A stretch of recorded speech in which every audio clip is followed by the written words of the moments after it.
terapia intensiva neonatal, ok? Já na terapia intensiva neonatal, a gente vai trabalhar com alguns protocolos de admissão, algo que a gente vai ver aí no decorrer da aula. Só para a gente poder entender um pouquinho a respeito da admissão dentro da terapia intensiva, a gente já sabe que, por ser um setor de alta complexidade, a gente já sabe que nós não temos leitos para a demanda de todos os pacientes, tá? Por isso que é um setor de alta complexidade e por isso que existem protocolos para a admissão de um paciente dentro da terapia intensiva. Qual que vai ser a via de regra para admitir um paciente dentro do CTI? Primeira coisa, precisa ser um paciente o quê? Que tenha possibilidade de recuperação, ok? Então, a via de regra dentro da terapia intensiva é o paciente precisa ter a possibilidade de recuperação, tá? Aí vocês perguntam assim, paciente em fase terminal é admitido na terapia intensiva? Não, não é admitido, mas pode acontecer de ser admitido, tá? Por que pode acontecer, Anderson? Porque existe uma coisa que chama que é um paciente paliativo ou um paciente fora de possibilidade terapêutica, tá? O que é um paciente fora de possibilidade terapêutica? É justamente aquele paciente que a medicina já fez tudo que podia ser feito por ele, tá? E só está esperando, literalmente, esse paciente entrar em óbito ou ir a óbito, tá? Então, o paciente que não tem mais chance de recuperação, mesmo dependendo de qualquer esforço, né, da equipe médica ou da equipe de enfermagem, é um paciente fora de possibilidade terapêutica. Nada do que a gente fizer para esse paciente ali vai aumentar a expectativa de vida dele.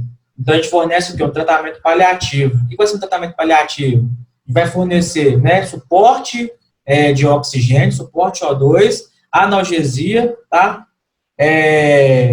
E cuidados interpessoais e cuidados pessoais, banho, né, uma troca de fralda. Isso que vai ser um cuidado paliativo.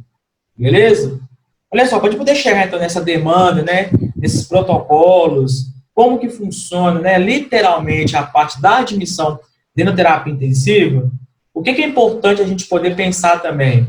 Primeiro, se eu tenho um paciente que tem uma alta complexidade, né, um paciente muito grave, que precisa de cuidados literalmente intensivos, de cuidados 24 horas, né, aparelhos de alta tecnologia, uma equipe especializada, né, e além dessa equipe ser especializada, precisa ser uma equipe experiente para poder manusear todo aquele material que está disponível ali e que vai ser em prol do paciente. Então, a gente já falou até a respeito dessa correlação aí entre a saúde mental do profissional, né, e a gravidade da unidade de terapia intensiva. O que isso vai influenciar para a gente? Primeira coisa, o que eu preciso pensar em se tratando de paciente de terapia intensiva? Eu já sei que tem leitos que são escassos, tá? Então, o que vai ser um leito escasso, Anderson? Não vou ter leito de terapia intensiva para todo mundo, tá? Você pode tirar por base aí a questão aí do Covid, né? Respeito de terapia intensiva. Além de não ter leito disponível para todo mundo, nós não temos respiradores também disponível para todo mundo, ok? Então, aí já começa o primeiro gargalo dentro do CTI, tá?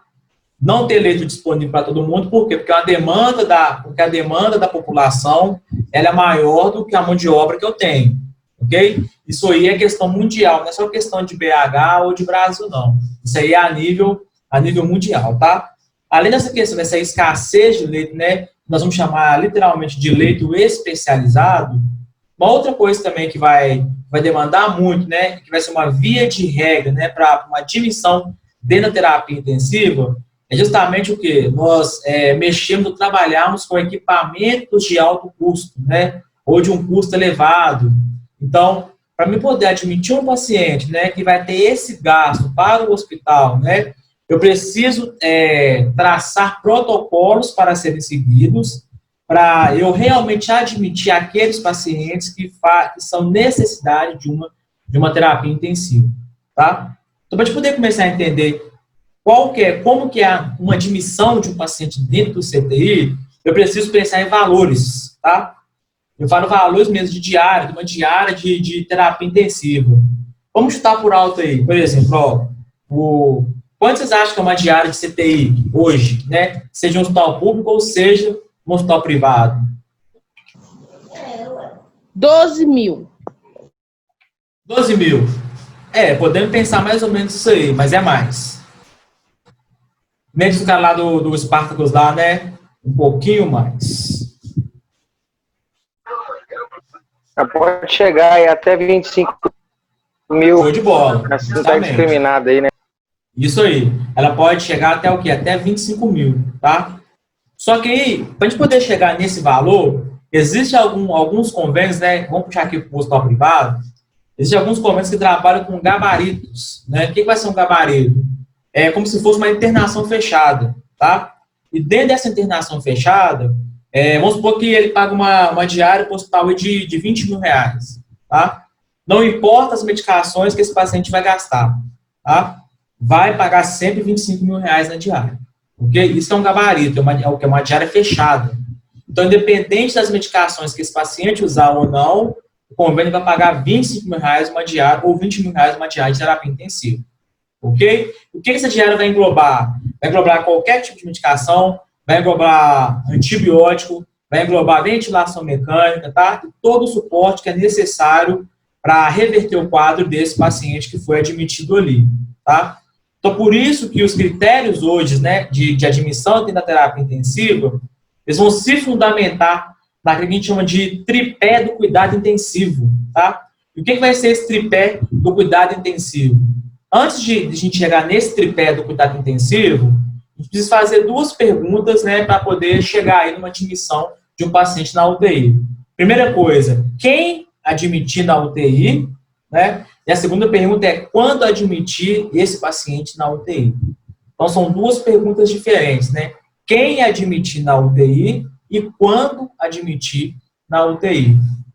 A maioria das pessoas hoje, elas acham que é simplesmente o paciente passou mal, ficou grave e foi encaminhado para terapia intensiva, tá? Não é bem assim que funciona no contexto, não, tá? Por quê? Antes de eu encaminhar um paciente para terapia intensiva, ele ser admitido nesse setor, existem protocolos, inclusive relatórios para serem admitidos, né? Como assim antes? Não entendi. Se o paciente agravou, né? E esse paciente necessita de um atendimento especializado, né? E de materiais, né? Que eu não posso fornecer, por exemplo, na unidade de internação, esse paciente é um possível candidato para uma vaga dentro da terapia intensiva. Só que ele precisa o quê? Seguir alguns protocolos e se enquadrar em alguns protocolos para admissão dentro da terapia intensiva.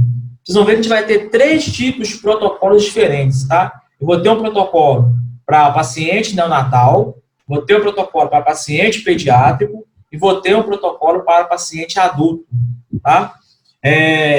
Então, quem admitir e quando admitir vai basear nesse tipo de questão, tá?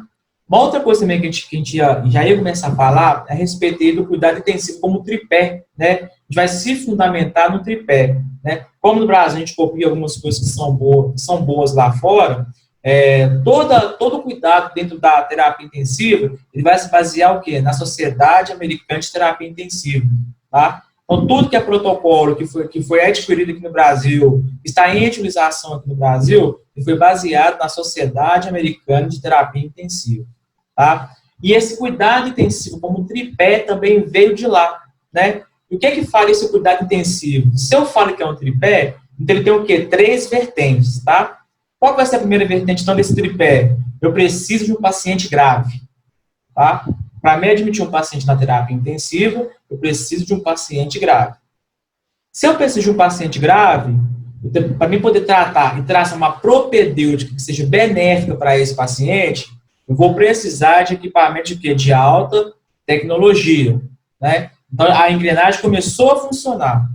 Paciente grave, né? Para me cuidar, eu preciso de um equipamento de alta tecnologia. E para mim manusear um equipamento de alta tecnologia, vou precisar de uma equipe multidisciplinar, tá? De uma equipe especializada ou uma equipe multiprofissional, tá? E essa equipe multiprofissional, ela precisa ter o quê? Conhecimento em toda aquela aparelhagem que ela vai manusear e experiência para também justificar e operacionalizar esse tipo de equipamento. Aí vocês perguntam assim, mas aí antes, ok, eu acabei de formar, eu quero trabalhar no CTI. Eu posso ou não trabalhar na terapia intensiva? Claro que pode, não é empecilho nenhum, tá? Qual vai ser a via de regra de um setor de alta complexidade? Quando você chega, né, sem experiência nesse tipo de setor, você vai ser treinado propriamente no setor. Então, você vai acompanhar pessoas que têm o quê? Que têm uma facilidade de repassar todo o conhecimento que elas têm dentro desse setor, tá? E vai te introduzindo aí, como eu vou falar isso aí? Ela vai te introduzindo, né, no cuidado, literalmente no cuidado intensivo. Você vai começar a trabalhar, literalmente, com um paciente extremamente grave. Então, vai te soltando aos poucos, né, até você começar a pegar segurança para assumir um paciente gravemente enfermo sozinho, tá? Enquanto você não tem segurança para assumir um leito de terapia intensiva, né, sozinho, com aquela porção de aparelhos, né, você não é liberado para assumir uma escala de paciente sozinho. Então, você sempre vai estar acompanhado de alguém, né? Então, à medida que o tempo for passando, você for aprendendo, né, as rotinas desse setor de alta complexidade, automaticamente a gente também vai soltando esse profissional até ele atingir a maturidade para conseguir assumir uma escala de terapia intensiva sozinho, tá? Já falo com vocês que não é difícil, tá? Quem adentra para trabalhar dentro do CTI nunca mais quer sair, né? Por que não quer sair? Pelo número de paciente grave que tem lá dentro, né? E pelo número também o quê? De conhecimento que você adquire lá dentro. Pelas raras patologias que são admitidas dentro da terapia intensiva, né? Pelos diversos tratamentos que são fornecidos para poder reverter um quadro de um paciente gravemente enfermo. Então, são coisas que só a terapia intensiva ela pode oferecer para o profissional. Então, quando o profissional consegue pegar essa demanda, consegue absorver todo esse conteúdo e todo esse conhecimento que é repassado dentro da terapia intensiva, ele começa a tornar um profissional o quê? Um profissional que tem um tchan a mais, né? A gente costuma falar dentro do hospital, em qualquer hospital, que um profissional de enfermagem que trabalha dentro do CTI, ele trabalha em qualquer setor do hospital, tá? Porque a terapia intensiva é um dos maiores setores que tem uma alta complexidade, tá? E por ser também um setor fechado. Quando eu falo de setor fechado, nós estamos falando de terapia intensiva, bloco cirúrgico, hemodiálise e hemodinâmica, tá? São considerados setores de alta complexidade e setores fechados, tá? Então, quem for trabalhar nesse tipo de setor fechado já vai ganhar um diferencial a mais, tá? Ganha diferente da unidade de internação, pelo nível de complexidade que o setor ele oferece, ok? Então, beleza, ó. Então, a gente começou a falar a respeito do tripé da terapia intensiva. Então, vou ter um paciente grave, vou ter equipamentos de alta tecnologia ou equipamentos de alto custo, tá? E vou ter também uma equipe que é multiprofissional, que vai ter um conhecimento e experiência para manusear aquele tipo de aparelho ali, ok? Agora, olha só, para a gente poder começar a entender, então, esses perfis de pacientes que são selecionados, né, digamos assim, não é a palavra correta, mas são perfis de admissão dentro de uma terapia intensiva. Então, a gente começa a separar por quê? Primeiro, pelo grau de complexidade e pelo perfil que esse paciente apresenta para se encaixar num protocolo de admissão. Então, o que eu vou chamar de um paciente de unidade de terapia intensiva neonatal, tá? Todos aqueles recém-nascidos que se enquadrarem, né, de 0 a 28 dias, eles são passíveis de admissão na UTI neonatal, tá? Então, a UTI neonatal é para pacientes recém-nascidos de 0 a 28 dias, ok? E qual vai ser o protocolo de admissão para esses recém-nascidos que têm de 0 a 28 dias? Tem um questionamento de uma turma que falou assim, pessoal, mas por que é de 0 a 21 dias, de 0 a 28 dias e não de 1 a 28 dias? Porque da hora que o recém-nascido nasce até completar 28 dias é considerado RM, tá? Então, por que 0 dias? Vamos supor que ele nasceu aí, agora são 5 para as 8. Ele nasceu às 5 para as 8, nasceu com uma insuficiência, um desconforto respiratório neonatal. Então, ao invés desse recém-nascido ser encaminhado para um alojamento conjunto, para ficar junto com a mãe, ele é encaminhado direto para o quê? Para a unidade de terapia neonatal. Então, esse recém-nascido não tem um dia completo, ele tem o quê? Algumas horas, tá? Então, enquanto não completa algumas horas, esse recém-nascido é considerado o quê? 0 dias. Então, vai durar de 0, tá? Da primeira hora que ele nasceu até 23 horas e 59 minutos. É considerado 0 dias, ok? Ele só completa um dia a partir de 24 horas de nascido. Tá claro isso aí? Vamos que vamos. Show de bola, vamos que vamos então. Qual vai ser então o protocolo de admissão para um recém-nascido, um paciente que vai ser admitido na UTI neonatal? O que a gente falou no começo da aula, que era a via de regra, é o seguinte: antes desse paciente ele for encaminhado para a unidade de terapia intensiva neonatal, né, ele pode passar para uma unidade de cuidados intermediários, né? O que vai ser a unidade de cuidados intermediários? Vou ver a real necessidade, tá, desse paciente ser admitido na terapia intensiva. Não deixa de ser um paciente grave, tá? Mas podemos dizer que a unidade de cuidado intermediário, da gravidade, ele tem a gravidade menor, tá? Se tivesse uma gravidade maior, ia para o UTI neonatal. Uma gravidade menor para a UTI, vai para a unidade de cuidado intermediário. Isso só vai acontecer dentro da UTI neonatal, tá? Unidade de cuidado intermediário, ela só acontece na UTI neonatal, ok? E qual vai ser, então, o protocolo de admissão para esse paciente na UTI neonatal? Primeira coisa que é a via de regra, né? O médico, lá, o obstetra, né? Ou o pediatra do alojamento conjunto, ele precisa fazer um relatório solicitando, né, uma vaga dentro da terapia intensiva e justificando por que desse paciente ser transferido para uma UTI, tá? Então, vai um relatório com a justificativa para esse paciente ser admitido, só que aí ele vai apresentar algumas situações que vão se encaixar no protocolo de admissão de uma UTI neonatal. Então, o primeiro quesito, né, para ser admitido numa UTI neonatal é aquilo que nós chamamos de uma anomalia congênita, tá? O que vai ser uma anomalia congênita?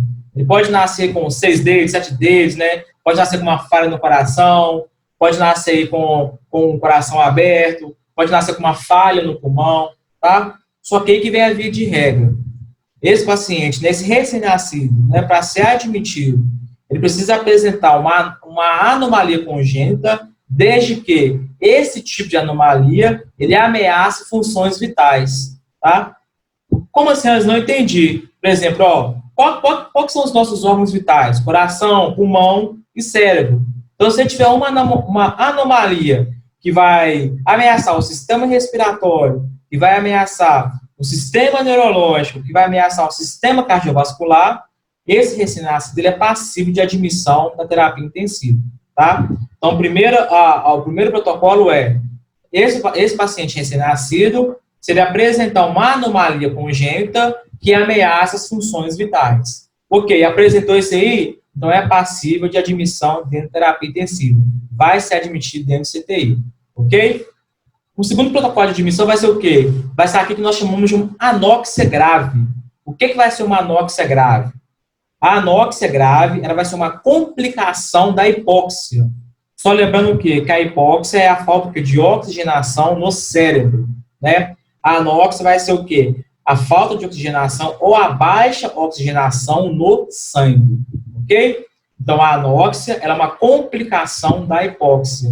O recém-nascido que apresentar uma anóxia grave, uma baixa concentração de oxigênio ou uma ausência de oxigênio no sangue, também é passível de admissão dentro da terapia intensiva, tá? Tá vendo como é que as coisas... É uma engrenagem que vai se encaixando para poder internar esse paciente aqui, ele precisa apresentar isso, isso e isso, tá? São protocolos o quê? Para poder minimizar a questão dos leitos escassos que nós falamos lá no começo da aula. Beleza. Qual vai ser um terceiro protocolo para uma admissão de um recém-nascido dentro da unidade de terapia intensiva neonatal? Vai ser o que a gente chama de uma cardiopatia congênita. Tá? O que vai ser uma cardiopatia congênita?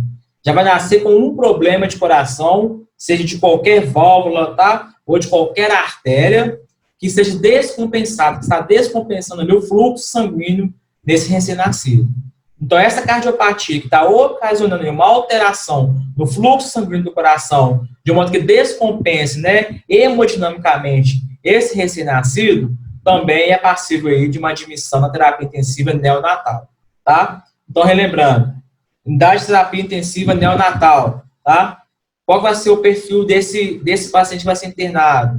Aqueles que se encaixarem entre 0 e 28 dias. tá? E que apresente como protocolo de admissão o quê? Uma anóxia grave, tá? Uma cardiopatia congênita, tá? E uma anomalia congênita também que ameaça as funções vitais desse recém-nascido. Ok? Tá claro isso aí? Beleza, vamos que vamos. Sim. Beleza, então vamos passar agora. Então a gente já passou o perfil de uma unidade de terapia intensiva neonatal. O segundo perfil que a gente vai trabalhar vai ser o quê? A unidade de terapia intensiva pediátrica, ou a UTI pediátrica, tá? Vocês podem perceber que ela é como se fosse o quê? Uma escadinha, tá? Então ela vai subindo, tá? Os perfis de idade. Como assim? Eu não entendi. Como assim subir perfis de idade? Da seguinte maneira, se eu sei que um RM, recém-nascido, é de 0 a 28 dias, qual vai ser, então, o perfil pediátrico para admissão na terapia intensiva? Vai ser os pacientes de 29 dias até 12 anos de idade, tá? Aqueles pacientes que tiverem entre 29 dias até 12 anos de idade são pacientes que têm perfis para admissão na unidade de terapia intensiva pediátrica, tá? A única coisa que vai ligar os três, né, que vai ligar a UTI neonatal, a UTI pediátrica e a UTI adulta, vai ser aquela via de regra do relatório médico, tá? Para me solicitar uma vaga na terapia intensiva, eu preciso fazer um relatório médico, solicitando a vaga na unidade de terapia intensiva e justificando por que esse paciente tem que ir para uma vaga de CTI, tá? Beleza, então, já vimos o protocolo relacionado ao UTI neonatal. Qual vai ser o protocolo, então, de admissão relacionado aí à unidade de terapia intensiva pediátrica? Primeira coisa que a gente precisa pensar, aqueles pacientes que apresentarem, né, uma incapacidade aí, do corpo de fornecer oxigênio e nutrientes, que eu vou chamar de capacidade do corpo de fornecer oxigênio e nutrientes. Vou chamar de quê? Vou ocasionar uma descompensação e vai levar a um choque, tá? As crianças que apresentaram choque, não é choque elétrico, tá? É choque ou cardiogênico, ou misto, ou hemorrágico, tá? Ou choque séptico. Aquelas crianças que apresentarem uma incapacidade do corpo de fornecer O2, nutriente para o corpo, né? Que foi transformado em choque, são crianças passíveis de admissão na terapia intensiva. Então, a primeira premissa é qualquer criança que está chocada é passível de admissão na UTI pediátrica. Segundo protocolo aí, as crianças estiverem em coma, tá? Coma não é um estado normal para uma criança ficar. Então, é passível de admissão e é um protocolo de admissão na terapia intensiva, tá? Então, ó, choque, né, que vai ser a incapacidade de fornecer O2 e nutriente para o restante do corpo. O coma, tá? Uma desnutrição grave, que vem também com uma descompensação metabólica. Como assim? Eu não entendi. Uma criança desnutrida é o quê? Uma criança que não consegue absorver os nutrientes necessários para o funcionamento do corpo. Tá? O que vai ser uma descompensação metabólica? Eu vou ter tanto produção excessiva, quanto eu vou ter a falta de alguns nutrientes relacionados a essa criança. Não entendi antes, dá um exemplo. Por exemplo, ó, o que eu vou chamar de uma descompensação metabólica? Criança que produz ferro demais, potássio de menos. Hora produz potássio demais, ferro de menos. Hora produz ácido clorídrico, hora não. Tá? Então, essa alteração que eu vou ter, essa formação de nutrientes, vai descompensar metabolicamente o corpo, tá? De modo que ela tenha aí uma acidose respiratória ou uma alcalose respiratória, que é justamente o que essa descompensação aí metabólica ele pode apresentar. Isso pode trazer grandes danos aí para essa criança que está em fase de maturação dos órgãos, tá? Então, beleza, ó. Então, a gente já viu que uma criança para ser admitida aí, né? Lembrando que é de 29 dias a 12 anos, tá? Precisa apresentar os seguintes protocolos. Choque, né? Que vai ser a capacidade de fornecer O2, nutriente para o restante do corpo. Um coma, uma desnutrição grave que vem junto com uma descompensação metabólica, uma insuficiência cardíaca, tá? O que vai ser uma insuficiência cardíaca? Só adiantando um pouquinho aqui, já veio isso um pouquinho mais para frente, literalmente uma matéria só de ICC, é uma insuficiência cardíaca congestiva, É o quê? É a incapacidade do corpo de quê? De bombear sangue para o restante do corpo, né? Ou seja, chega sangue suficiente até o coração, só que o coração não consegue bombear sangue para nutrir o restante dos órgãos. Então, aqueles órgãos que não são nutridos, eles vão ser o quê? Hipoperfundidos, tá? O que vai ser um órgão hipoperfundido? Não está chegando oxigênio nutriente até esse órgão, ele vai isquemiar. Se ele vai isquemiar, ele vai morrer, tá? Então, a insuficiência cardíaca também é o quê? É um protocolo de admissão para uma criança ser admitida na unidade de terapia intensiva pediátrica, tá? Além disso, uma necessidade de uma nutrição parenteral. O que vai ser uma nutrição parenteral? Qual que é a diferença de uma nutrição enteral para uma nutrição parenteral? São duas coisas diferentes. Qual que é a diferença aí? A parenteral é a restrita? Mais assim com as coisas? Parenteral é via venosa. Show, Ana. Isso aí. Parenteral é via venosa, tá? Aqueles pacientes que apresentarem, né, que a fonte de alimentação deles for via parenteral, ou seja, por uma via venosa, tá? É passível de admissão também na terapia intensiva. Só lembrando aqui, ó, abrindo parênteses, para mim fornecer uma nutrição parenteral para esse paciente, o que vai servir de regra? Precisa ser no acesso venoso central de via exclusiva, tá? Esse acesso venoso central, ou pode ser uma subclávia, né? Ou pode ser uma jugular interna. Só pode correr ali essa dieta, essa nutrição parenteral. Não pode correr nada ali junto com ela, ok? Ficou claro isso aí? Acesso venoso central que está correndo uma nutrição parenteral tem que ser uma via exclusiva, só pode correr nutrição parenteral. Não posso misturar. Mas a alimentação parenteral, ela é como se fosse o soro? O que acontece? A gente vai fornecer, por exemplo, ó, qual vai ser a diferença da parenteral para a enteral? Além de ser por via venosa, né, todos aqueles nutrientes que a nutrição enteral ela fornece através de uma sonda nasoentérica, que vai até o estômago, vai ser pela parenteral. Ele vai receber todos os nutrientes através do quê? Do sangue, tá? Ele vai ser nutrido através do quê? De via venosa, através do sangue. Então, eu vou fornecer tudo aquilo que está faltando através de uma nutrição que vai ser via endovenosa, tá? Não, mas eu tô falando assim, que você tá falando a endovenosa, ela é como se fosse um soro? Justamente, ali tem todos os nutrientes? Justamente. Se for ver, e ela tem um prazo de 24 horas, tá? Só pode correr em até 24 horas. Se passou 24 horas, não acabou com a nutrição toda, tem que ser retirado, porque ela perde o prazo de validade e colocar uma nova nutrição, tá? Só lembrando que a nutrição parenteral ela é exclusiva do paciente, ela é preparada para aquele paciente, tá? Mediante aí exames, né? Exames clínicos e exames de laboratório, ok? Então, a gente vê qual que é o nutriente que está defeituoso para aquele paciente e a nutrição vai ser em cima daquela, e a dieta vai ser em cima daqueles nutrientes que estão faltando no organismo daquele paciente. Só que vai ser o quê? Via endovenosa, tá? Então, relembrando, protocolo de admissão da UTI pediátrica, choque, coma, desnutrição grave, que vem com a descompensação metabólica, a nutrição parenteral e a insuficiência cardíaca. Ok? Tranques? Beleza. Muita informação, né? Muita informação, mas como dizia o velho ditado popular, nada é tão ruim que não possa piorar.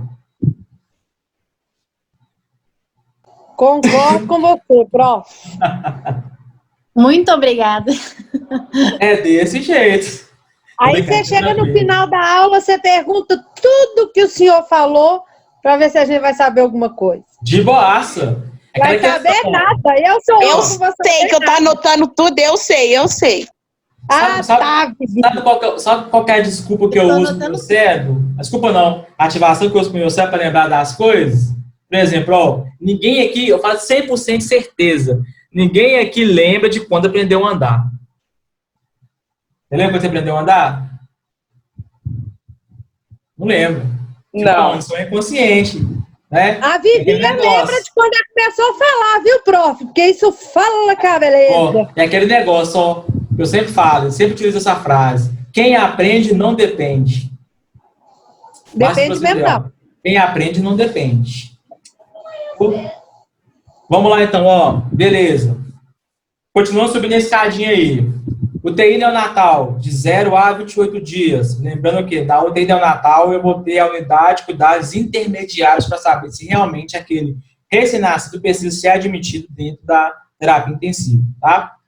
UTI pediátrica, de 29 dias até 12 anos, tá?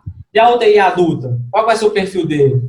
Vai ser pacientes o quê? Acima ou maiores do que 13 anos. Ok? Paciente que tem de 13 anos para cima já é considerado um paciente adulto. Ele é admitido na UTI adulta. Professor, Diga. aqui na apostila tá de 29 dias a 14 anos. Pode considerar isso aí. Tá. 9 dias, pode considerar isso aí, tá? Não sei quem colocou isso aí, colocou errado. Olha só, exceto em alguns casos, o que acontece? Por exemplo, tem muito médico, né, que é médico da família, né? Por exemplo, minha mãe me ganhou com esse médico, meu filho foi esse médico que cuida dele, e é médico da família há muitos anos. Pode acontecer em alguns casos, acho que vai cair aqui, se cair, acho que dá para falar. Pode acontecer em alguns casos, por exemplo, a criança ela ter 12 anos, né? Então, se ela tem 12 anos, você é admitida aonde? Na UTI pediátrica, não é isso? Só que acontece em alguns casos que a criança era maior até mesmo que o pai dele. Por exemplo, criança que tem 12 anos tem 1,70 m, 1,80 m, então elas não cabem naquelas camas de UTI pediátrica, tá? Então ela vai ser admitida aonde? Na UTI adulta, mas quem vai olhar essa criança grande, vai ser o intensivista pediátrico, ok? Tá? Esse paciente que apresentar uma hipóxia aí, né, vai ter um nível de consciência rebaixado. Então, ele é passivo aí de admissão à terapia intensiva, tá? Então, paciente que apresentar dificuldade de manter via aérea pérvia, é um protocolo de admissão na UTI adulta, tá? Segundo protocolo aí, aqueles pacientes que apresentaram uma parada respiratória, tá? Paciente que apresentou uma parada respiratória, precisa de fazer massagem nele? Precisa. Preciso? Eu acho que não. Eu acho que não. Para mim, não. Sei lá. Assim não. Paciente com parada respiratória, precisa de fazer massagem nele ou não? Não, não precisa. Por que Não, precisa? tem que colocar ele no Porque oxigênio, não? isso, colocar ele no Ele não oxigênio. tá Agora, se ele respirando. tivesse uma parada cardíaca, Ele não tá uma respirando. massagem, uma parada No caso, uma respiratória, parada não. respiratória, Isso aí. né? Só vou fornecer então para ele só oxigênio, não é isso? Parada respiratória. Se eu tivesse uma PCR, aí sim eu iniciava o protocolo de RCP, tá? O que eu preciso pensar? O paciente que está em parada respiratória está com obstrução de via aérea, né? De alguma forma. Então, se eu não reverter esse quadro de obstrução de via aérea, ele vai entrar em PCR, tá? Ele tem uma parada respiratória, se não for revertido, vai entrar em parada cardiorrespiratória, tá? Ô, professor, Diga. o primeiro protocolo é a dificuldade de manter a via aérea o quê? Dificuldade de manter via aérea pérvia. Ah, tá joia. Aí você pode colocar aí também ou a diminuição do nível de consciência, tá? Beleza. Segundo protocolo, parada respiratória, tá? Você pode colocar assim, parada respiratória / PCR. Tem muito paciente que a gente não consegue reverter, ele entra em parada cardiorrespiratória. Então, tanto a parada respiratória quanto a parada cardiorrespiratória são protocolos de admissão de paciente na UTI adulta. Podemos prosseguir? Sim. Terceiro protocolo. Pacientes que tenham risco de hipertensão intracraniana. Pacientes que tenham risco de hipertensão intracraniana. O que vai ser esse risco de hipertensão intracraniana? A gente sabe que o nosso crânio que é uma caixa que ela é não expansível, tá? Se o cérebro começa a edemaciar aqui, tem para onde ele crescer, ele sair? Não tem. Se não tem para onde ele sair, ele vai pressionar aonde está demasiado. Vai, depois de crescer, ele vai pressionar o quê? Contra essa estrutura o quê? Que é não expansível. Então, se ele não tem para onde sair, para onde crescer, para onde demasiar, ele vai pressionar e essa pressão vai aumentar o quê? A pressão dentro do meu cérebro. Tá? Então, aqueles pacientes que apresentaram um risco de hipertensão intracraniana também são passíveis de admissão na terapia intensiva. Só lembrando que a gente vai ter a gente vai ter uma aula só de hipertensão intracraniana, tá? A gente poder desmembrar essa questão aí. Tranquilo? Beleza, então, ó. Agora, olha só. Que tipos de perfis de pacientes que a gente vai poder admitir dentro da terapia intensiva? Deixa eu colocar umas fotos para vocês aqui, pra vocês entenderem aqui, a gente poder identificar algumas coisas aqui nessa foto. Por exemplo, ó, esse é um perfil de paciente que vai ser admitido em terapia intensiva. O que a gente consegue ver de diferente nesse paciente que foi admitido no CTI aí? Isso é uma máquina de diálise? Não é? Exatamente. Hemodiálise, né? O paciente está em diálise. O que mais você consegue observar desse paciente aí?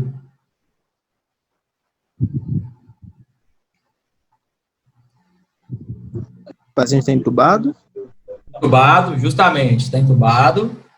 A subventilação mecânica, né? Como induzido? Sim, está sedado. Para entubar, tem que sedar ele.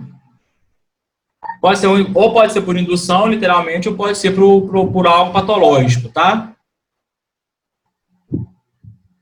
Só lembrando que a intubação aí é para quê? Qual que é o objetivo da intubação? É para preservar a via aérea, tá? Se a gente perceber que esse paciente aí vai ficar por mais de 15 dias, né, sob a ventilação mecânica, esse paciente vai ser passível de uma traqueostomia, tá? Todo paciente que vai que excede 15 dias de ventilação mecânica, tem que ser feita uma traqueostomia para o quê? Para preservar a via aérea. Ok? Qual que é outra coisa que a gente pode ver diferente desse paciente aí?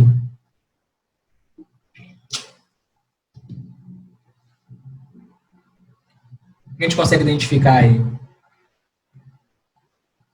Já falamos da máquina de diálise, já falamos da ventilação mecânica,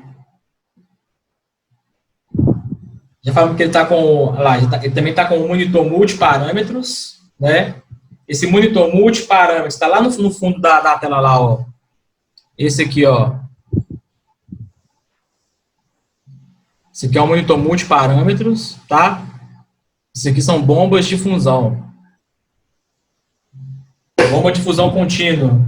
Toda a medicação endovenosa, né, no paciente de terapia intensiva vai ser infundida por bomba de infusão, tá? Antibiótico, tá? Exceto aquelas que são de pirona, que são analgesia, tá? Ou até mesmo furosemida, né? Então vai ser direto aí na seringa. O restante das medicações é feito por quê? Por bomba de fusão, ok? Porque funde a dosagem correta e o tempo correto delas. Ó, bomba de fusão. Então nós temos aí, ó, bomba de fusão, monitor multiparâmetros, né? Ventilação mecânica e o paciente sob diálise. O que mais que eu consigo observar nessa figura aí? Nessa imagem desse paciente? Ninguém conseguiu falar ainda. A alimentação dele é parenteral? Não. É uma coisa esse negócio ali, esse aparelho atrás ali é da ventilação mecânica, né? Ventilação mecânica, isso aí. Olha só, a gente poder começar a ter uma percepção crítica, né, dos nossos pacientes. Olha aqui, ó. Deixa eu colocar o lapisinho aqui de novo. Olha aqui, ó. Esse paciente está o quê? Ele está contido. Justamente, esse paciente está contido. Por que esse paciente está contido, hein? Ele não arranca, mano. Mas ele não está em coma. Ele não está em coma. Por que ele está contido? Qual de espasmo, não é, professor? Boa pergunta. Vamos lá. A Vitória falou aí, ó. Foi a Vitória, né? Não consegui ver o que falou. A senhora falou. Eu não Mas se ele está em entendi, coma ali, se ele está sedado, por que esse paciente está contido? Ele pode ter espasmo, professor? Por causa de? Espasmo Espasmo? convulsivo. Espasmo ou crise convulsiva? Um paciente entubado pode ter crise convulsiva? Não, porque ele está sedado, então ele vai relaxar, vai ter relaxamento musculatura. Ah, eu chuto só espasmo, mas eu acho que não. Também não. Ai, agora eu tô pensando aqui, não faz sentido. Professor, não Pois sei. não faz sentido. Mas que é, Ana? Não sei. Eu não sei, eu realmente não sei. Não, vamos pensar. Poderia correr o risco da sedação acabar? Ô, Ana, show de bola, vamos que vamos. É isso aí, acordar. E aí? E ele acordar e arrancar as Isso aí medicações. arrancar tudo, uai. Pode acontecer o seguinte, é justamente isso que ela falou, né? Na verdade, o risco da sedação acabar, não é da sedação acabar, mas ele pode entrar em competição com a ventilação mecânica, tá? O que quer dizer isso? Ele está competindo com o ventilador. A sedação que esse paciente estava, ela não está sendo eficaz para manter ele sedado e sob a ventilação mecânica. Então, ele começa a fazer o quê? Quando é para ele respirar, ele está inspirando. Ele começa a competir com o ventilador, tá? O pulmão começa a funcionar e faz o trabalho da máquina. Então, entra em conflito por causa da sedação. Ele começa a debater? Ele começa o quê? Aí ele começa a tentar acordar, querer começar a acordar. Então, eu preciso sedar profundamente esse paciente, tá? A gente vai até trabalhar aí a escala de Hansai, que é a escala de sedação, a gente poder entender essa questão aí, tá? Então, antes de entubar aquele paciente, aí que vem o raciocínio clínico nosso, o raciocínio crítico. Se aquele paciente está sedado, quer dizer o quê? Que ele estava em competição com o ventilador mecânico antes de ser totalmente entregue à sedação, tá? Então, antes de ele ficar tranquilo, ele foi contido ali no leito. Contido. Justamente, tá? Depois que ele foi entregar a sedação, aí a gente pode retirar a contenção dele ali, tá? Só lembrando que contenção de paciente é considerada lesão corporal, tá, gente? Cuidado com isso aí, tá? Só faça a contenção se tiver prescrito pelo médico, se tiver respaldo, tá? E mesmo assim, existem formas de um paciente ele ser contido, tá? De forma que não machuque ele. Tá bem esperto com essa questão aí, ok? Olha só, agora uma outra situação aí, ó, pra vocês tentarem entender. Um outro perfil de paciente que é passivo de admissão pra gente, ó. Esse aí, ó. Olha aí, ó. Que isso? Na barriga dele. Olha aí. Sonda. Que isso? Quantas sondas que esse paciente tem aí? Vamos contar aí. Quantas o quê, prof? Quantas sondas de Foley que esse paciente tá? São essas sondinhas de Foley. Eu contei 6. 5, 6. 2 do lado de lá. 1, 2, 3, 4. Do lado de cá. 1, 2, 3, 4, 6. E aquela sonda branca ali, professor? Eu contei 5. Não, tem aqui, ó, 1, 2, 3 na barriga, 4 na barriga. Eu contei 6. Uma do outro lado e uma na pepeca. Então, a Ana já falou que essa paciente é uma paciente que é o quê? De sexo feminino. Certo? Isso. Beleza, ó. Via de regra CTI. Paciente terapia intensiva não fica de roupa, tá? Ou fica com camisolão que a gente faz com o próprio lençol, ou fica aí de cueca, para facilitar os procedimentos. Beleza? Agora, olha só o diferencial. O que causa estranheza nessa imagem dessa paciente internada aí? Essa quantidade de sonda. Essa quantidade de sonda. Né? Beleza. Agora vamos pensar. Esse tanto de gazinho aí, isso aí foi cortado? Show de bola. Quem foi que falou? Que eu não tô conseguindo ver aqui, não. Eu tô vendo a imagem. A Gleice, né? A Gleice, olha só o que acontece. Eu não consigo ver você, só vejo a imagem, viu? Só vejo a imagem e minha cara aqui, mais nada. O que acontece? Olha só que doideira. Essa paciente aí, ela tá com essa quantidade de gazinho que causou estranheza aí pra Gleice, né? Então, essa paciente, possivelmente, ela passou por uma laparotomia exploradora, tá? O que vai ser uma laparotomia exploradora? Vai ser uma incisão cirúrgica que vai ser feita do apêndice xifoide, tá? Até a região inguinal aí, ó. Pra vocês verem, ó. Esse é o corte, para poder o quê? Para poder visualizar e observar os órgãos. Se tem alguma perfuração, se tem alguma massa, tá? alguma massa estranha que está ali entre um órgão e o outro, tá? Beleza. Agora, Mas ela tá por também... que essa quantidade toda de sonda? Justamente, para drenar alguma coisa, tá? É para drenar algum tipo de secreção que tá ali. Pode ser uma peritonite, tem que ser lavado ali essa região toda, a abdominal toda, tá? Agora, olha que doideira que é isso aí.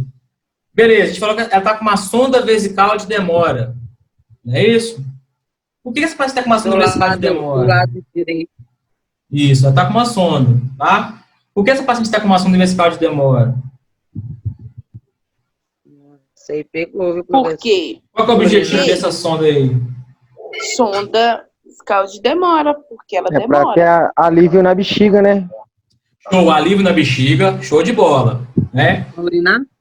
Pode ser por alívio na bexiga, mas qual que é o objetivo real dessa sonda aí? Primeiro, Ô, prof, eu ia te fazer, antes de você responder aí, rapidinho, era a pergunta que eu ia te fazer. A pessoa, quando ela tá na UTI, assim, nessa situação, ela consegue urinar sozinha? depende demais. O que eu preciso fazer primeiro? Ou toda pessoa já vou responder, que tá na UTI tem que pôr a sonda? Já vou responder sua pergunta, já emendando qual que é o objetivo dessa sonda aí. Primeiro, objetivo central, balanço hídrico, tá? Preciso observar dessa paciente aí tudo aquilo que ela está ingerindo e tudo aquilo que ela está excretando. Tá? Fazer o balanço hídrico dela.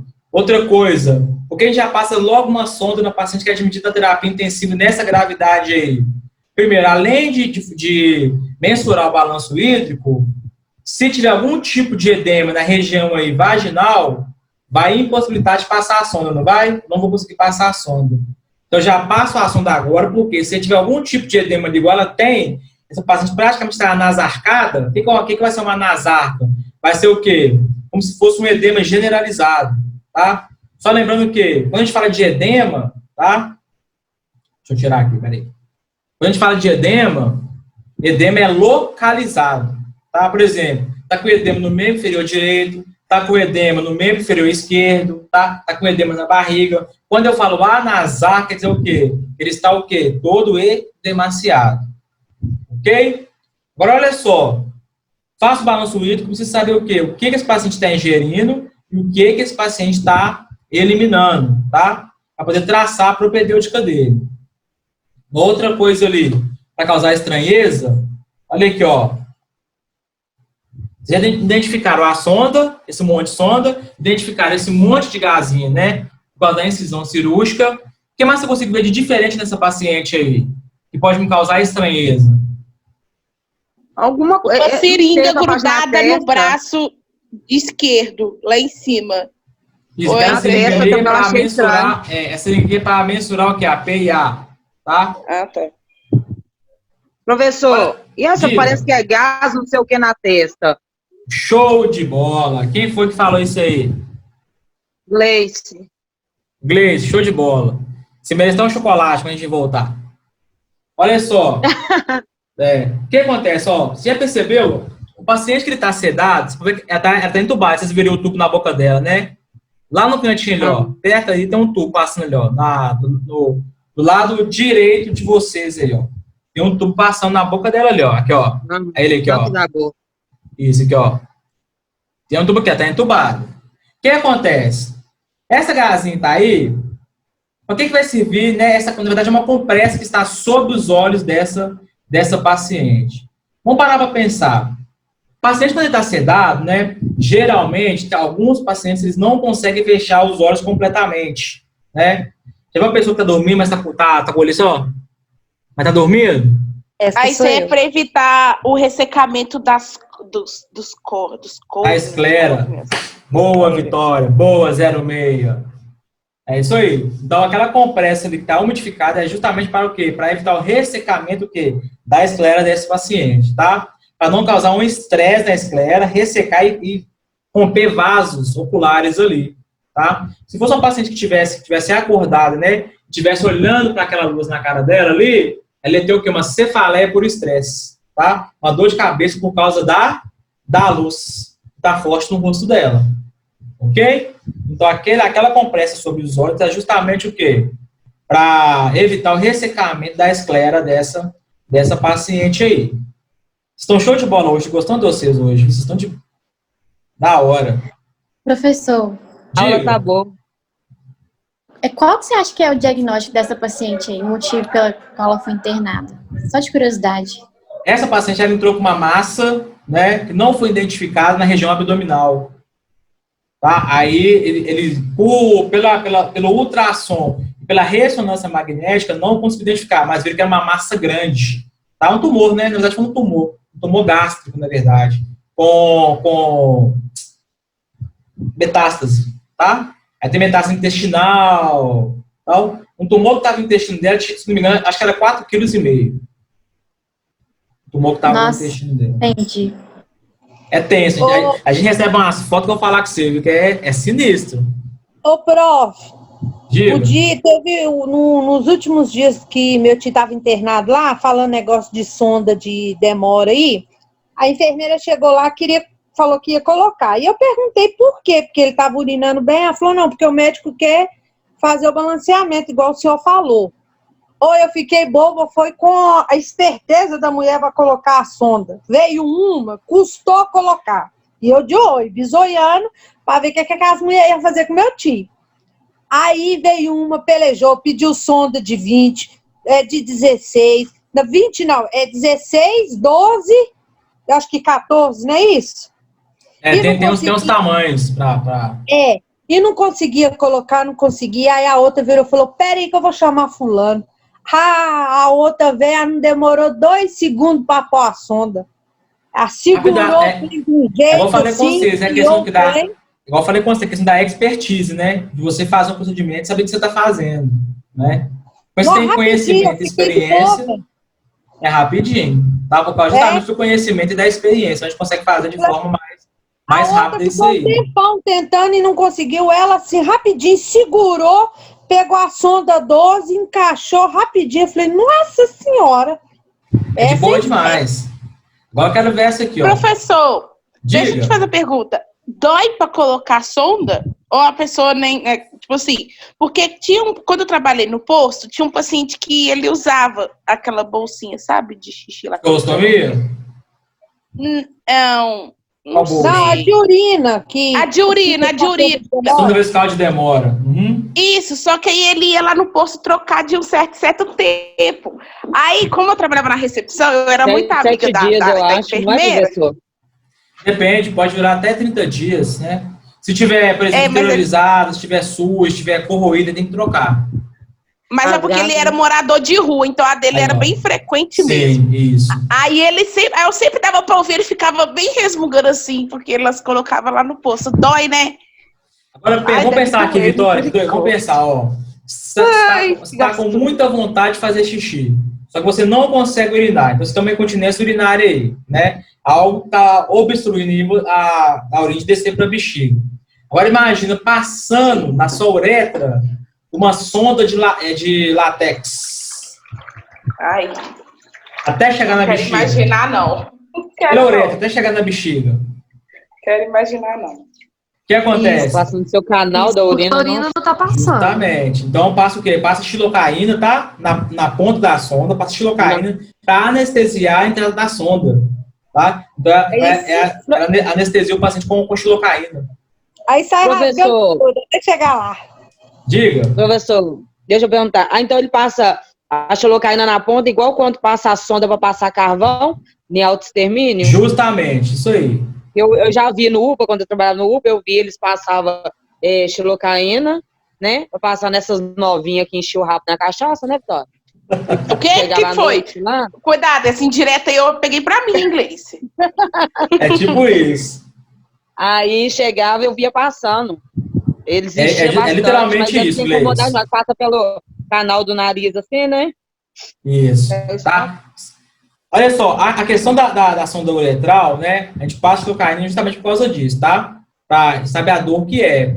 Teve um tempo atrás aí, houve alguns rumores, né? Que o Corém estava querendo retirar a questão da xilocaína da passagem de sonda, porque estava falseando exames, estava alterando exames.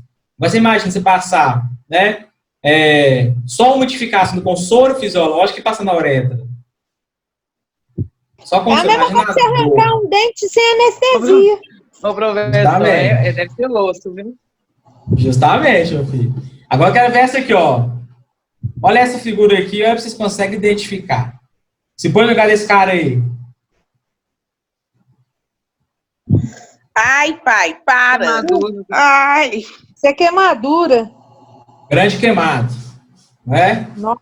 É o grande queimado. Quem a gente consegue ver diferente nessa imagem? Nossa, esse queimado dele parece que ele foi, tipo... vermelhidão. Mas o queimado dele tá variando, né, professor? De primeiro, Parte branco. segundo. Estranho, professor, na bunda dele mesmo. Em volta vermelho, parte branca. Entubado também? E no meizinho, a parte Esse paciente está entubado. mesmo. Boa observação, Regis. Está entubado. Essa gase aí no pescoço dele aí atrás. Será que Essa gase? Fizeram uma traqueostomia nele? No pescoço, Não, mas você aí falou, ele tá de Ana? No pescoço Oi? dele é a gás? No pescoço? Isso aí na cabeça dele aí, ó. Show de bola. O que acontece? De costas. Esse paciente é um paciente grande queimado, né? Essa área que tá de vermelhidão aí, a gente pode considerar uma área boa, tá? Uma área que já está cicatrizada, está em fase de só tá o quê? Com pigmentação.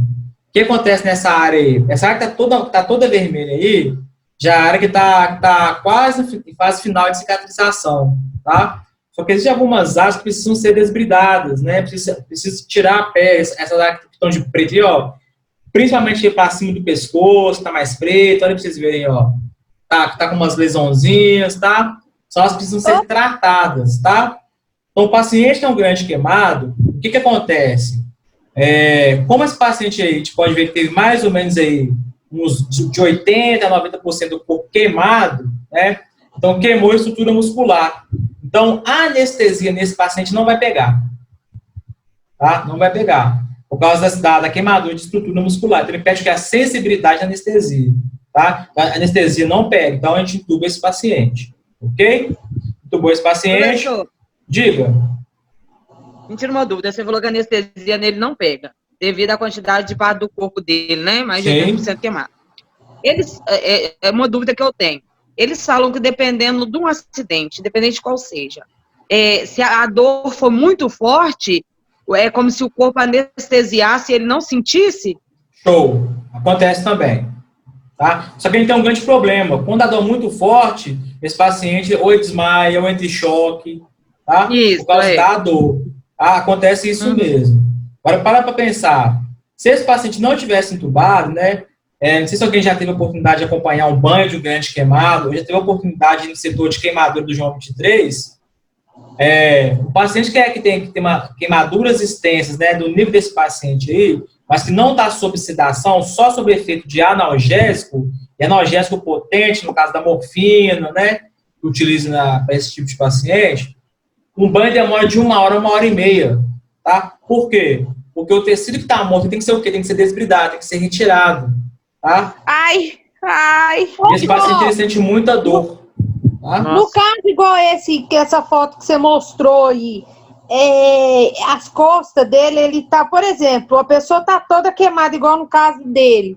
Como que você vai deixar ele na cama? Porque, igual, por exemplo, as costas tá toda queimada, vamos pôr que é uma queimadura de 3º grau.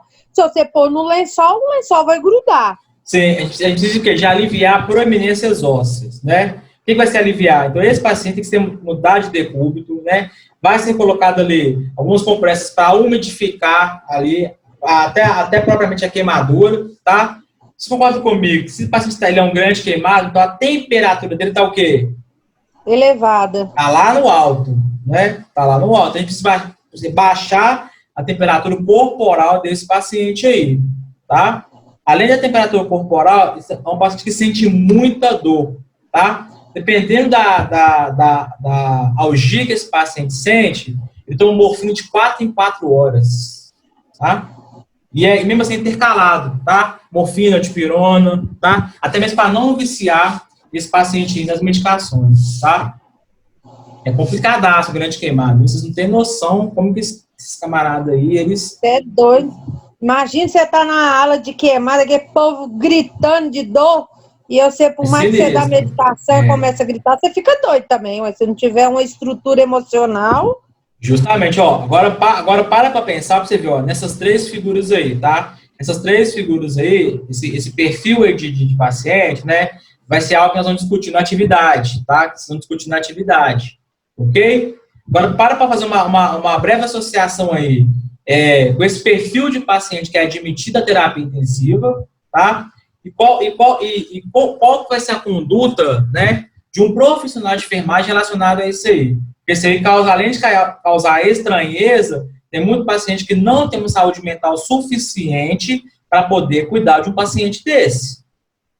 Tá? Por quê? Porque a bala... A queimadura é pior, né, prof? Do que uma UTI, igual aquela que você mostrou da moça.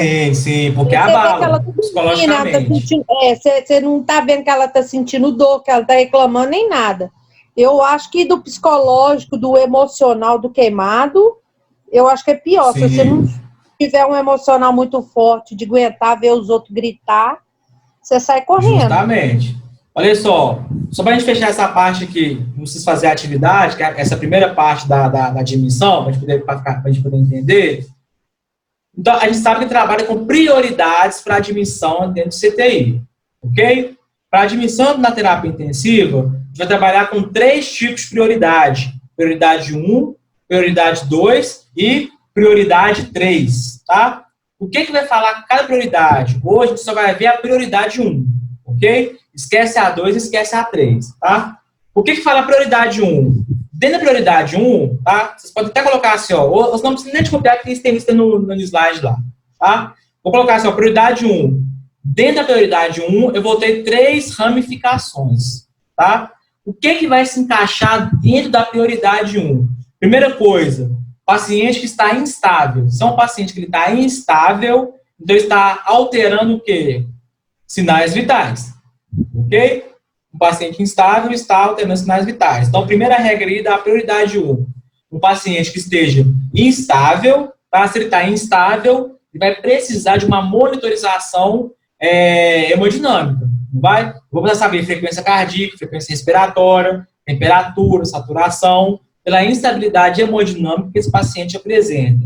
Então, você vê, ó, prioridade 1, um paciente instável que necessite de uma monitorização, tá? Ou de um tratamento que não pode ser oferecido fora do CTI, tá? Então, prioridade 1, primeiro quesito, é um paciente que esteja instável, que precise ser monitorizado e que ofereça algo que não pode ser oferecido dentro da unidade de internação.